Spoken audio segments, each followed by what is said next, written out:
di sebuah desa kecil yang dikelilingi oleh sawah hijau, tinggallah seorang pemuda bernama Rizal. Meski berasal dari keluarga sederhana, Rizal berhasil mengubah nasibnya dengan kerja keras dan ketekunannya. Setelah menyelesaikan pendidikan di kota besar dengan beasiswa, Rizal kini bekerja di sebuah perusahaan multinasional sebagai manajer keuangan. Gajinya terbilang besar, cukup untuk memenuhi kebutuhan keluarganya dan memberikan uang bulanan kepada dua sosok yang dianggapnya penting, ibu kandungnya, Bu Ani, dan ibu mertuanya, Bu Siti. Rizal juga baru saja menikahi Sinta, perempuan yang selalu mendukung perjuangannya, dan bersama-sama mereka membangun kehidupan baru yang penuh harapan. Namun, di balik kesuksesan Rizal, ada ketegangan yang mulai muncul dalam hubungan keluarganya.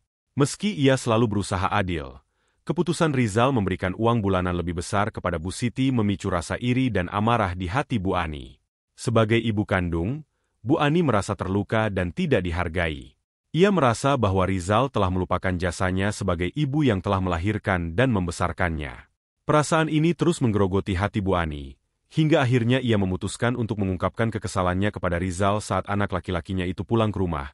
Konflik yang semula kecil ini perlahan tumbuh menjadi jurang pemisah antara Rizal dan Bu Ani, mengungkap luka lama yang selama ini tersimpan di hati keduanya. Ketegangan ini juga mulai memengaruhi hubungan Rizal dengan keluarganya yang lain, membuat situasi semakin rumit. Apa maksudmu, Zal? Kenapa uang bulananmu lebih besar untuk ibu mertuamu daripada ibumu sendiri? Bukankah aku yang melahirkanmu dan membesarkanmu?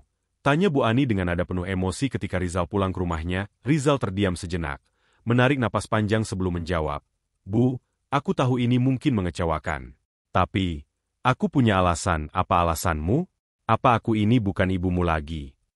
Bu Ani memotong dengan nada tajam. Rizal akhirnya memberanikan diri untuk menjelaskan sesuatu yang telah lama ia pendam. Bu, aku menghormatimu sebagai ibu kandungku. Tapi, aku harus jujur. Selama bertahun-tahun aku hidup, aku tidak merasakan kasih sayangmu seperti yang dirasakan anak lain dari ibunya. Setelah ayah meninggal, ibu sering sibuk dengan urusan sendiri. Aku diasuh oleh tetangga, kerabat, dan bahkan aku sering harus mengurus diriku sendiri. Mata Bu Ani terbelalak, tidak percaya mendengar apa yang baru saja dikatakan anaknya. Kamu berani bicara seperti itu? Aku sudah bekerja keras mencari nafkah untukmu. Apa itu tidak cukup? Iya, Bu. Aku tidak pernah menyalahkan ibu atas keadaan kita. Aku tahu ibu berjuang keras. Tapi, aku juga merasakan kesepian yang dalam. Tidak ada pelukan, tidak ada perhatian, tidak ada waktu untukku. Sedangkan Bu Siti, sejak aku menikah dengan Sinta, selalu memperlakukan aku seperti anak kandungnya sendiri. Dia merawatku, mengajarkan aku arti keluarga, dan selalu ada untukku. Bahkan ketika aku sedang dalam kesulitan. Bu Ani terdiam, matanya mulai berkaca-kaca. Ia tidak pernah menyadari bahwa perjuangannya mencari nafkah telah membuatnya jauh dari anaknya sendiri. Hari-hari berlalu, namun hubungan mereka semakin memburuk.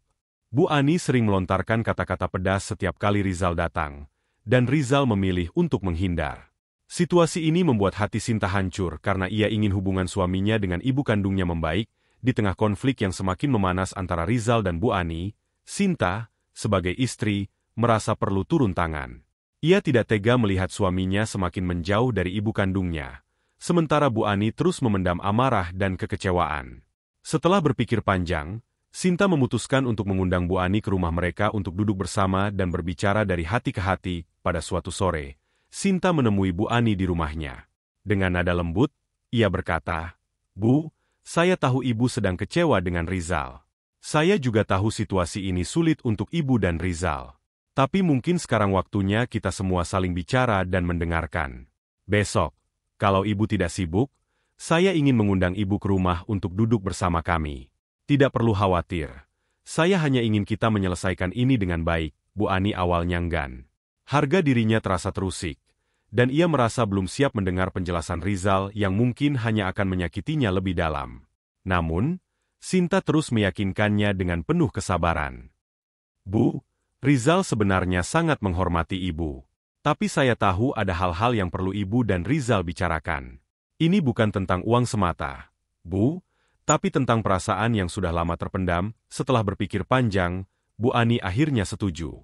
Keesokan harinya, ia datang ke rumah Rizal dan Sinta dengan hati yang berat. Rizal sudah menunggu di ruang tamu, terlihat tegang namun berusaha tenang.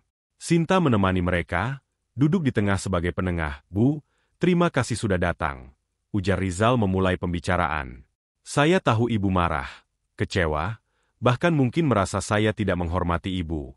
Tapi hari ini, saya ingin kita bicara jujur. Bu Ani menyilangkan tangan di dada. Nada suaranya dingin.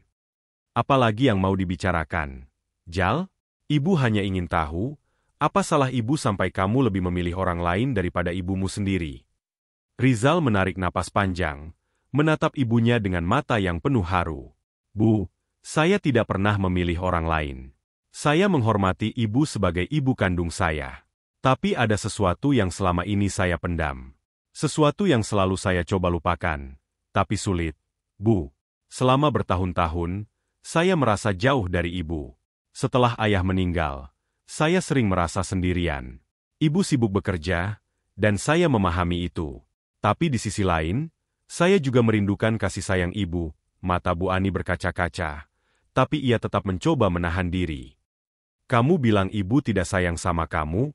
Kamu tahu, Jal, ibu bekerja keras siang malam untuk memastikan kamu bisa makan, bisa sekolah, bisa hidup. Saya tahu, Bu. Saya tidak pernah menyalahkan ibu atas itu. Saya sangat menghormati perjuangan ibu. Tapi sebagai anak, saya juga merasakan kesepian yang dalam. Saya tumbuh tanpa pelukan, tanpa perhatian, tanpa waktu dari ibu. Dan ketika saya menikah, Bu Siti memberikan semua itu. Dia memperlakukan saya seperti anak kandungnya sendiri. Dia ada untuk saya di saat saya butuh dukungan. Bu, itu sebabnya saya ingin berterima kasih padanya. Bukan berarti saya melupakan ibu. Air mata Bu Ani mulai jatuh. Ia tidak pernah menyadari bahwa perjuangannya mencari nafkah telah menciptakan jarak dengan anak satu-satunya. Ibu tidak tahu, Zal. Ibu kira dengan bekerja keras, itu cukup untuk menunjukkan cinta ibu. Ibu kira kamu akan mengerti. Sinta kemudian angkat bicara. Suaranya lembut namun tegas. Bu, Rizal tidak pernah bermaksud menyalahkan ibu. Tapi mungkin sekarang saatnya kita semua membuka hati. Rizal ingin hubungan ini membaik. Dan saya tahu ibu juga ingin hal yang sama.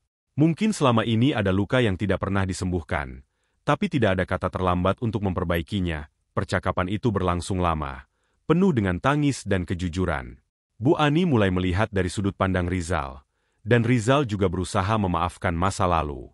Meskipun tidak mudah, sore itu menjadi awal dari perbaikan hubungan mereka. Di akhir pertemuan, Rizal memeluk Bu Ani untuk pertama kalinya setelah bertahun-tahun, dan Bu Ani, dengan isak tangis, membalas pelukan itu. Sinta yang menyaksikan momen tersebut merasa lega.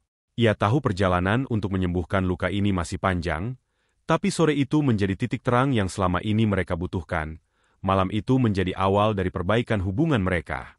Meskipun tidak mudah, Bu Ani mulai belajar untuk lebih terbuka, sementara Rizal berusaha untuk memaafkan dan melupakan masa lalu. Konflik panjang ini mengajarkan mereka bahwa cinta dan hubungan keluarga harus dibangun dengan komunikasi, pengertian, dan kejujuran.